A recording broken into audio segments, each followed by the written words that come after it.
Welcome back to the channel. I appreciate you signing in again today. We're going to continue with 1 Samuel and starting at chapter 27. David among the Philistines. But David kept thinking to himself, someday Saul is going to get me. The best thing for me to do is escape to the Philistines. Then Saul will stop hunting for me and I will finally be safe. So David took his 600 men and their families and went to live at Gath under the protection of King Achish. David brought his 2 wives along with him, Ahinoam of Jezreel and Abigail of Carmel, Nabal's widow. Word soon reached Saul that David had fled to Gath, so he stopped hunting for him. One day David said to Achish, "If all is right with you, we would rather live in one of the country towns instead of here in the royal city." So Achish gave him the town of Ziklag, which still belongs to the king of Judah to this day. And they lived there among the Philistines for a year and 4 months. David and his men spent their time riding the Gershites, the Girzites, and the Amalekites. I'm having problems with my eyes at the moment. David and his men spent their time raiding the Geshurites, the Gizrites, and the Amalekites, people who had lived near Shur along the road of Egypt since ancient times. David didn't leave one person alive in the villages he attacked. He took the sheep, cattle, donkeys, camels, and clothing before returning home to sing King Achish. "Where did you make your raid today?" Achish would ask. And David would reply, "Against the south of Judah, the Jerahmeelites and the Kenites." No one was left alive to come to Gath and tell where he had really been. This happened again and again while he was living among the Philistines. Achish believed David and thought to himself, "By now the people of Israel must hate him bitterly. Now he will have to stay here and serve me forever." Chapter 28. Saul consults a medium. About that time, the Philistines mustered their armies for another war with Israel. King Achish told David, "You and your men will be expected to join me in battle." "Very well," David agreed. "Now you will see for yourself what we can do." Then Achish told David, "I will make you my personal bodyguard for life." Meanwhile, Samuel had died, and all Israel had mourned for him. He was buried in Ramah, his hometown. And Saul had banned all mediums and psychics from the land of Israel. The Philistines set up their camp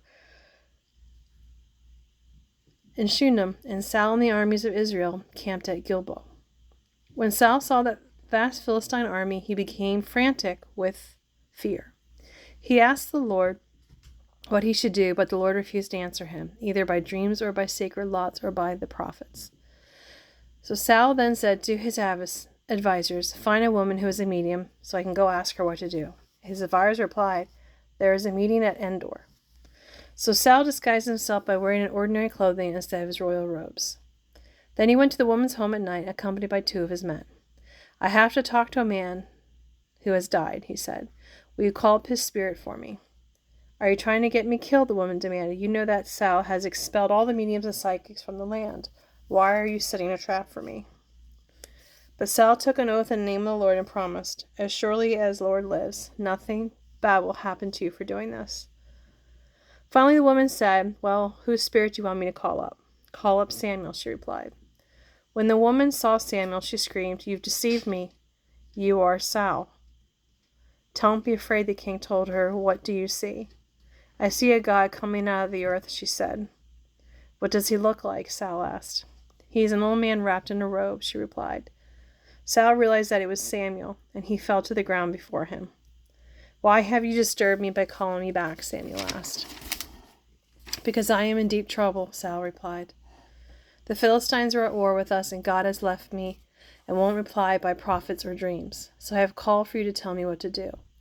But Samuel replied, "Why ask me if the Lord has left you and has become your enemy? The Lord has done just as he said he would. He has taken the kingdom from you and given it to your rival, David. The Lord has done this because you did not obey his instructions concerning the Amalekites. What's more, the Lord will hand you and the army of Israel over to the Philistines tomorrow, and you and your sons will be here with me. The Lord will bring the entire army of Israel down in defeat." Saul fell full length on the ground, paralyzed with fright because of Samuel's words. He also was faint with hunger, for he had not eaten anything all day and night. Well, when the woman saw how distraught she was, she said, "Sir, I obeyed your command at the risk of my life. Now do what I say and let me give you something to eat so you can regain your strength for the trip back." But Saul refused. The men who were with him also urged him to eat. So he finally yielded and got up from the ground and sat on the couch. The woman had been fattening a calf, so she hurried out and killed it. She kneaded dough and baked unleavened bread. She brought the meal to Saul and his men, and they ate it, and they went out into the night. Chapter 29. The Philistines reject David. The entire Philistine army now mobilized at Aphek, and the Israelites camped at the spring of Jezreel. As the Philistine rulers were leading their troops in groups of 100 and 1,000, David and his men marched at the rear with King Achish. But the Philistine commanders demanded, "What are these Hebrews doing here?" And Achish told them, "This is David, the man who ran away from King Saul of Israel. He's been with me for years, and I have never found a single fault in him since he defected to me." But the Philistine commanders were angry. "Send him back," they demanded. "He can't go into battle with us. What if he turns against us? Is there any better way for him to reconcile himself with his master than by turning on us in battle? Isn't this the same David about whom the women of Israel sing in their dances? Saul has killed his thousands, and David his 10,000s. So Achish finally summoned David and his men. "I swear by the Lord," he told them, "you are some of the finest men I've ever met. I think you should go with us." But the other Philistine rulers won't hear of it. "Please don't upset them, but go back quietly." "What have I done to deserve this treatment?" David demanded. "Why can't I fight the enemies of my lord the king?" But Achish insisted. "As far as I'm concerned, you're as perfect as the angel of God, but my commanders are afraid to have you with them in the battle. Now get up early in the morning and leave with your men as soon as it gets light." So David headed back into the land of the Philistines, while the Philistine army went out to Jezreel. David destroys the Amalekites. Chapter 30. 3 days later, when David and his men arrived at their town of Ziklag, they found that the Amalekites had made a raid into the Negev and had burned Ziklag to the ground. They carried off the women and children and everyone else, but without killing anybody. When David and his men saw the ruins and realized what had happened to their families, they wept until they could weep no more. David's 2 wives, Ahinoam and Jezreel, and Abigail, the widow of Nabal of Carmel, were among those captured. David now was in serious trouble because his men were very bitter about losing their wives and children, and they began to talk of stoning him. But David found strength in the Lord his God, and he said to Abiathar the priest, "Bring me the ephod." So Abiathar brought it, and David asked the Lord, "Should I chase them? Will I catch them?" And the Lord told him, "Yes, go after them. You will surely recover everything that was taken from you." So David and his 600 men set out, and they soon came to Bezor brook. But 200 of the men were too exhausted to cross the brook. So David continued to pursue with 400 remaining troops. Some of David's troops found an Egyptian man in the field and brought him to David. They gave him some bread to eat and some water to drink. They also gave him part of a fig cake and 2 clusters of raisins because he hadn't had anything to eat or drink for 3 days and nights. It wasn't long before his strength returned. "To whom do you belong and where do you come from?" David asked him. "I am an Egyptian, the slave of Amalekite," he replied. "My master left me behind 3 days ago because I was sick. We were on our way back from raiding the Kertherites in the Negev, the territory of Judah, and the land of Caleb, and we had just burned Ziklag." "Will you lead me to them?" David asked. The young man replied, "If you swear by God's name that you will not kill me or give me back to my master, then I will guide you to them." So the Egyptian led them to Amalekite encampment. When David and his men arrived, the Amalekites were spread out across the fields, eating and drinking and dancing with joy because of the vast amount of plunder that they had taken from the Philistines in the land of Judah. David and his men rushed in among them and slaughtered them throughout the night and the entire next day until evening. None of the Amalekites escaped except 400 young men who fled on camels. David got back everything the Amalekites had taken, and he rescued his 2 wives. Nothing was missing, small or great, son or daughter, nor anything else that had been taken. David brought everything back. His troops rounded up all the flocks and herds and drove them on ahead. Those all belonged to David as his reward, they said. When they reached Bezor Brook and met the 200 men who had been too tired to go with them, David greeted them joyfully, but some troublemakers among them said, "They didn't go with us, so they can't have any of the plunder. Give them their wives and children and tell them to be gone." But David said, "No, my brother, don't be selfish with what the Lord has given us.